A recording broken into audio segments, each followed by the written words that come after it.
आमा, आज हजुरको धेरै याद आयो। हजुरको यादसँगै सिरानी निकै बिजी छ। सन्चै त हुनुहुन्छ नि आमा? आज किन मनदेखि नै हजुरको याद प्यारो पनि आइरहेको छ।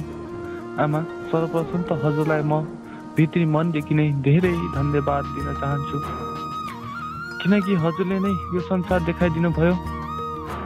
हजुरको यो गुण म कहिल्यै बिर्सन सक्दिनँ र हजुरलाई अनन्त आत्मादेखि माया गर्दछु।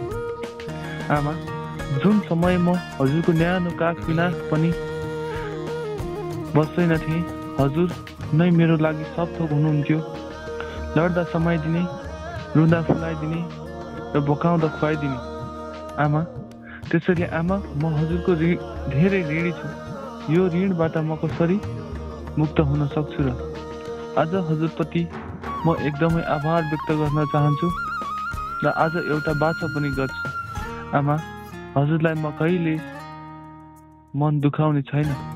हजुरको छाया बनेर हजुरकै पाउ परिरहनेछु। I really love you momo.